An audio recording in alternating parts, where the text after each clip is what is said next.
जय माँ शारदे भैया बहनों।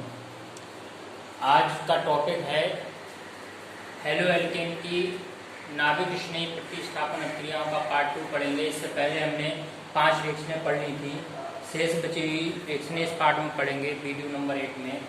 तो नेक्स्ट रिएक्शन इसमें है हमारी डिहाइड्रोहैलोजिनीकरण अपक्रिया अर्थात डिहाइड्रोहैलोजिनेशन। क्या अपक्रियाएं होती हैं? ऐसी अपक्रियाएं जिनमें से किसी अभिकारक अणु में से एक हाइड्रोजन और एक हैलोजन का विलोपन हो जाता है। बी से मतलब विलोपन, हाइड्रो से मतलब हाइड्रोजन का, हैलो से मतलब हैलोजन का। तो ऐसी अपक्रियाओं को डिहाइड्रोहैलोजिनीकरण अपक्रियाएं कहते हैं। जैसे 11th में हमने कुछ अपक्रियाएं पढ़ी थी, जैसे यहाँ पर मैंने नोट लिखा है, यदि किसी कार्बनिक पदार्थ को हम कंसंट्रेट H2SO4 के साथ गर्म करते हैं तो उस कार्बनिक पदार्थ में से एक जल का अणु निकलता है और ऐसी अपक्रियाओं को निर्जलीकरण अपक्रिया कहते हैं अर्थात डिहाइड्रेशन बोलते हैं इसको। इसी प्रकार किसी कार्बनिक पदार्थ को यदि हम कॉपर के साथ गर्म करते हैं तो उस कार्बनिक पदार्थ में से हाइड्रोजन अणु एक बाहर होता है, विलुप्त हो जाता है। तो ऐसी अपक्रिया होती है हमारी डिहाइड्रोजनीकरण अर्थात डिहाइड्रोजिनेशन। इसी प्रकार यदि किसी कार्बनिक पदार्थ को एल्कोहलिक KOH के साथ गर्म किया है, किसके साथ? एल्कोहलिक KOH के साथ, तो उस कार्बनिक पदार्थ में से क्या होता है भैया बहनों? एक HX का अणु बाहर हो जाता है। किसका अणु बाहर होगा?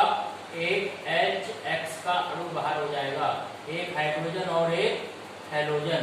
तो ऐसी अपक्रियाओं को क्या कहते हैं? डिहाइड्रोहैलोजिनीकरण अर्थात डिहाइड्रोहैलोजिनेशन या विलोपन अपक्रियाएं भी कहते हैं। तो यहाँ पर कुछ नोट में मैंने बताया था, उसी टाइप की अपक्रिया है। हमारा कार्बनिक पदार्थ एल्किल हैलाइड है, जिसे हम क्या कर रहे हैं? एल्कोहलिक KOH के साथ जब गर्म करेंगे तो यहाँ से एक हाइड्रोजन और एक हैलोजन। तो यहाँ पर समझने की बात यह है, कहाँ से हैलोजन लेंगे और कहाँ से हाइड्रोजन।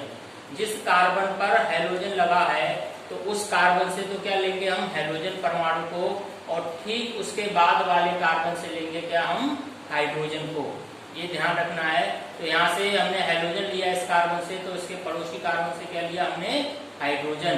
तो जहां से ये परमाणु निकले उन्हीं कार्बन के बीच क्या आ जाता है? Double bond. तो RCH double bond CH2 alkene का फॉर्मेशन और HX का अणु अलग हो गया। जैसे उदाहरण लिया है यहाँ पर एक और 2-क्लोरोब्यूटेन। क्या है ये? 2-क्लोरोब्यूटेन CH3CHCl CH2 CH3। इसको एल्कोहलिक KOH के साथ जब गर्म करेंगे तो भैया बहनों यहाँ समस्या क्या आती है कि अब जहां जिस कार्बन पर हैलोजन लगा है उस कार्बन के निकटवर्ती 2 कार्बन हैं। क्या है? निकटवर्ती कितने कार्बन हैं? 2 कार्बन। तब समस्या आती है हाइड्रोजन यहाँ से लें या यहाँ से। तो इस समस्या का समाधान किया सेटजेफ ने। तो यहाँ सेटजेफ नियम के अनुसार हाइड्रोजन परमाणु उस निकटवर्ती कार्बन से लेते हैं जहां पहले से ही हाइड्रोजन कम होते हैं। तो यहाँ पर देखो, इस पे निकटवर्ती में 3 हाइड्रोजन है और यहाँ पर 2, तो कम वाले से हमेशा हाइड्रोजन को लिया जाता है। तो हमारा मुख्य उत्पाद सेटजेफ के रूल के अनुसार बना CH3CH double bond CH single bond CH3 अर्थात ब्यूट-2-ईन। 2-क्लोरोब्यूटेन से क्या बना? ब्यूट-2-ईन। तो ये सेटजेफ नियम वहां लगता है जहां 2 प्रकार के एल्कीन बनने की संभावना हो। तो ध्यान रखना, एल्कीन के फॉर्मेशन में हाइड्रोजन उस निकटवर्ती कार्बन से लेंगे जहां पर हाइड्रोजन पहले से ही कम हो। इंपॉर्टेंट चीज है ये। दूसरी रिएक्शन है हमारे पास धातुओं के साथ क्रिया। धातुओं के साथ क्रिया, जैसे यहाँ पर हैलो एल्कीन की क्रिया मैग्नीशियम धातु से कराई गई ईथर की उपस्थिति में। तो क्या होगा? ये मैग्नीशियम जाकर RX से जुड़ेगा और एक बहुत ही महत्वपूर्ण कंपाउंड RMgX, जिसे ग्रिग्नार्ड अभिकर्मक, ग्रिग्नार्ड रिजेंट के नाम से जाना जाता है। क्या है इसका नाम? कैसे लिखेंगे? Alkyl magnesium halide. यहाँ पर जितने भी कार्बन होंगे उनको एल्काइल करके लिखेंगे, मिथाइल, इथाइल, प्रोपाइल, ब्यूटाइल, और मैग्नीशियम और हैलाइड जो भी होगा क्लोराइड, ब्रोमाइड, आयोडाइड, इस तरह से।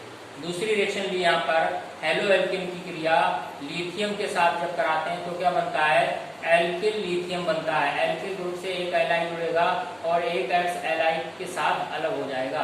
इंपॉर्टेंट रिएक्शन है, बोर्ड में पूछी भी गई है, तो इसका ध्यान रखेंगे। लिथियम वाले के साथ एक एलआई लिथियम कहाँ जुड़ेगा? एल्किल ग्रुप से, और एक एलआई एक्स के साथ अलग हो जाएगा।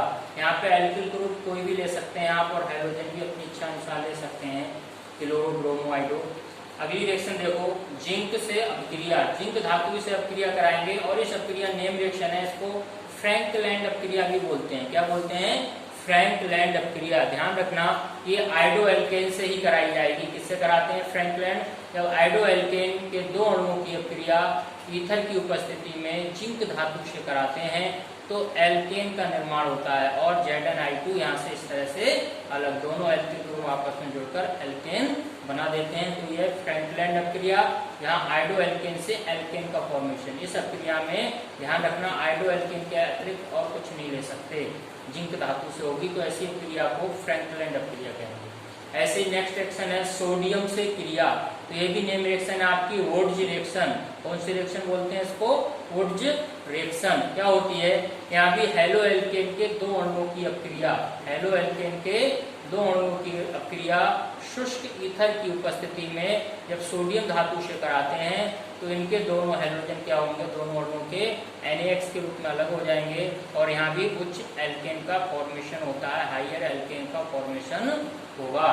तो इस अपक्रिया को वुड्ज अपक्रिया के नाम से जानते हैं। जैसे यहाँ पर दिया गया C2H5Br + 2 NaBrC2, तो ब्रोमो एथेन के दो अणुओं की क्रिया किससे कराई जा रही है?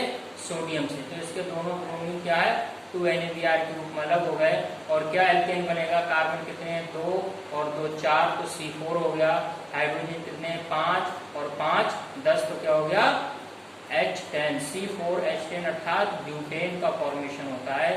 तो बहुत ही इंपॉर्टेंट रिएक्शन थी यहाँ पर। इस वीडियो में आपकी सभी भैया बहन अच्छे से इनको तैयार करेंगे और अपने नोट्सों को बनाएंगे।